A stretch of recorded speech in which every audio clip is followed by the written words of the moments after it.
What would happen if you took a timid divorced man and dragged him into the biggest underground fighting pits the world has ever seen? That's exactly what happened to Kazuo Yamashita. Blood, violence, even death. He ends up seeing it all. It all started while walking home one day. Kazuo happens to stumble across two men walking into an alleyway. Unable to tame his curiosity, he discreetly follows them to see if they're about to fight. That's when we meet the huge man Shigeru Kamada and a hooded figure. Kazuo exclaims that Red Jacket doesn't stand a chance due to the ridiculous size difference. However, Red Jacket makes a fool of his opponent and defeats him without even taking a scratch. The winner walks away, without even acknowledging Kazuo. Out of sheer instinct, Kazuo asked for his name. He responds, Oma Tokita, and asks if Kazuo wants to fight. After declining, Oma walks away disappointed. In the face of overwhelming masculinity, Yamashita felt he had no other choice but to spread his seed for the first time in 15 years. His short-lived high is gone by the next day, where we see Kazuo apologizing to his boss who is constantly making his life hell. Kazuo dreams of being strong like Tokita and demanding the respect he deserves. That's when Yamashita is suddenly summoned by the chairman. Terrified, Yamashita is wondering what he's done. That's when the chairman, Nogi Hideki, asks what's the best way to resolve a conflict, and explains that in the olden days violence was getting out of hand. So it was one day decided by a kid that any conflict should be resolved with one-to-one combat to the death. The chairman further explains that tradition still lives on today in the form of Kengan Matches. Their fighter, however, was recently defeated, so the chairman recruited the person who defeated him. In walks Oma Tokita. The chairman tells Yamashita he will be Tokita's caretaker. Upon trying to talk Tokita out of this crazy situation, Oma simply replies, "Let's get food." Kazuo visits Oma's house the next day. After drooling over Tokita's body for a bit, they're interrupted by some hooded men. Yamashita warns Oma that this guy is no joke and is Ivan Karev, a famous kickboxer from Russia. These men are here to ensure Tokita misses his next match. After dodging every hit, Yamashita warns Tokita that Ivan's signature move is his deadly high kick, which Oma counters with a filthy kick to the man Jules. Refusing to give up, the second hooded man pierces his neck for being useless. The hooded man explains his name is Lehito, and he will be his opponent in Tokita's first Kengan match. Upon meeting their opponents, Yamashita learns that they are fighting for the rights of a construction site for a building worth around a whopping 100 billion yen, an amount Yamashita can't even begin to fathom. Finally, we have our first Kengan match. Waiting diligently for an opening, Oma was the first to move just slightly and lands the first blow. Lehito, however, moved into the punch to soften the blow. Tokita still has a clear advantage. As it seems Tokita is about to win, blood sprays from his arm.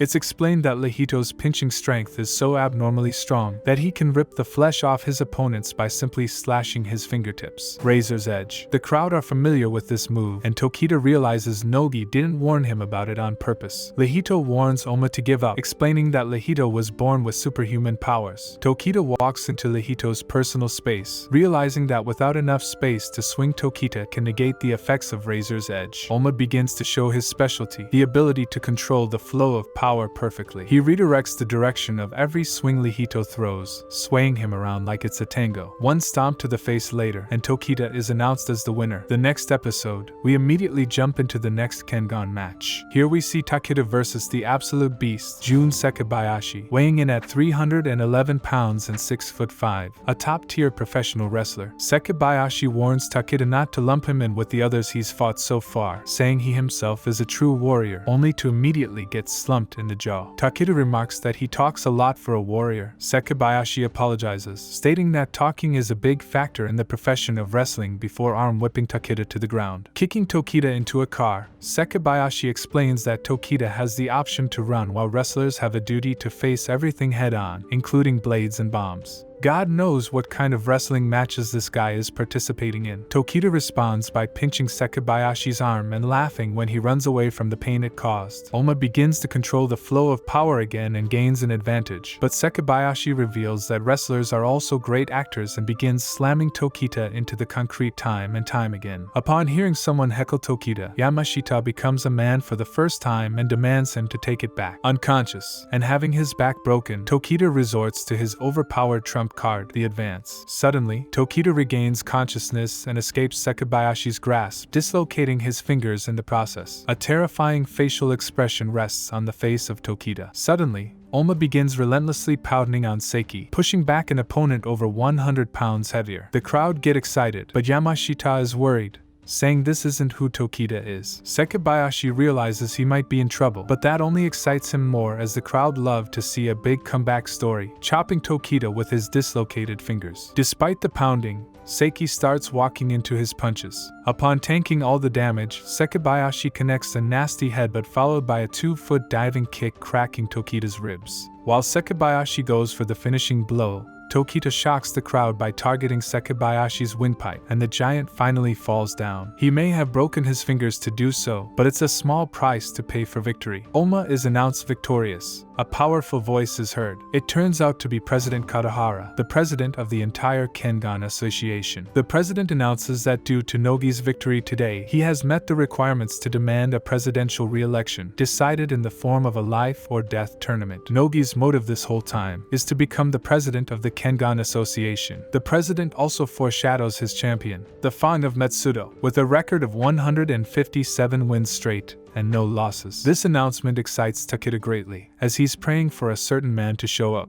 the man who killed his master. At the start of the next episode, we see Oma grasping the chairman by the neck. Nogi has decided to not select Oma for the tournament. His broken bones mean he's in no condition to fight. In comes their new champion, Sen Hatsumi, who makes a complete mockery of Oma. While Hatsumi dodges every single one of Oma's strikes, Akiyama explains his record of 39 wins, 15 losses. Hatsumi corrects this by saying he overslept 9 times, skipped them 4 times, and the last 2 it simply slipped his mind. Oma's rage is boiling and he uses the advance again, but Hatsumi isn't remotely fazed. Hatsumi exposes that Tokita is using the Nico style, which strikes a nerve with Oma. Nogi stops the fighting and adamantly explains again that Tokita will not be fighting for the Nogi group. He will, however, be fighting in the tournament. Nogi's plan is to make Yamashita form his own company and enter the competition with Tokita as his fighter. Yamashita wants nothing to do with this, and on the brink of refusing, Tokita accepts in his place. Unable to decline Tokita, Yamashita is now president of his own company and participating in the tournament. To gain his membership to the Kengan Association, a preliminary match is required, which Tokita makes incredibly quick work of. A member of the crowd is surveilling the fight and giving a video feed to someone who is actually revealed to be the son of Yamashita, who hasn't left his room in a decade. He has been working as a shadow leader for a big company this entire time. He calls the president of his company to tell him they will be hiring someone from the Kure family for the tournament, a heartless family of overpowered assassins who will do anything for money.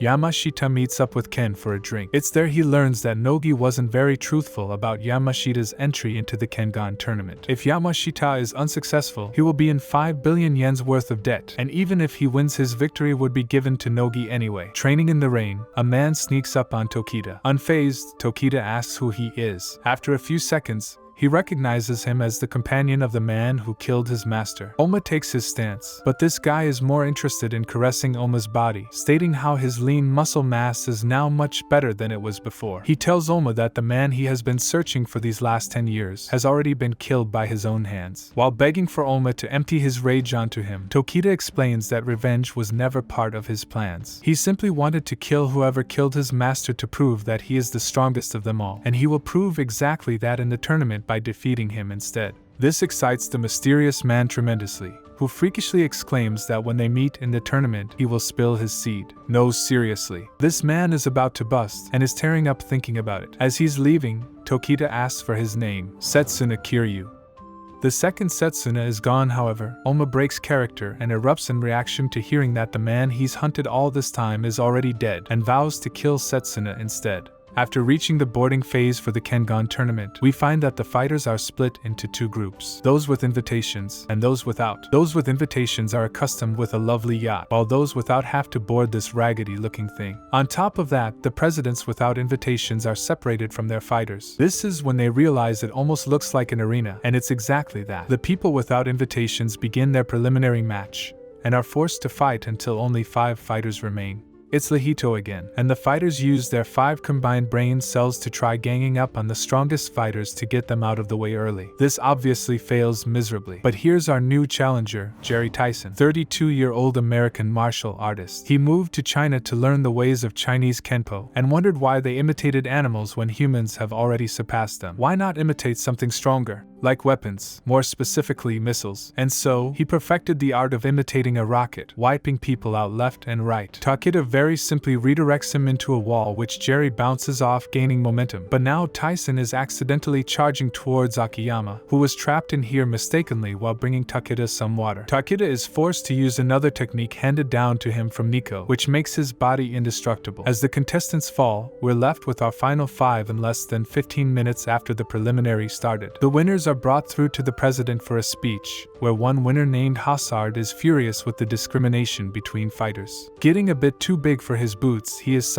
timid off the boat by a bodyguard. Thanks to his suicide, there are now a perfect 32 contenders left to begin the knockout stages, which begs the question as to why the president decided to have 33 contenders in the first place if they were going to a knockout stage. But anime logic. In the final stages before the Kengan tournament begins, we're cut to a scene where Kiryu is brutally punishing the bodyguard who defeated Hazard. Not that it's anything to do with Hazard, but actually because while spying on Tokita, he noticed the bodyguard spilled some of Hazard's blood on him, disrespecting his beautiful body. On board the boat we meet a very impressive shogi player, Kaneda. After defeating everyone with ease at shogi, Kaneda gets a bit cocky and demands a one-on-one with Ken's fighter in order to take his place in the tournament. Small, slow, and scrawny, Ken's fighter can't believe he's even asking. Ken refuses as the president said strictly no fighting on the ship, but Kaneda explains that he simply said no fighting between competitors. Fighting with an outsider is surely allowed, as proven by the nearby bodyguards not interfering. Confident, Ken's fighter, Himuro, changes the rules and says if Kaneda can last for 1 minute he will surrender his title to him. Holding back, Himuro gets to pummeling, and even Ken thinks he's being too rough. Regardless, Kaneda continues to get up and actually lands a blow. Enraged, Himuro gets hit with a rocking uppercut and finally starts taking the fight seriously. After pounding Kaneda and enjoying himself too much, he goes for a killing blow. Suddenly, Kaneda is already behind him with a firm grip on his arm, and with no mercy snaps it in half. With only one arm, even Himuro can't win. Kaneda gives Himuro a well-deserved nap, but Ken couldn't care less, and in fact celebrates getting a stronger champion.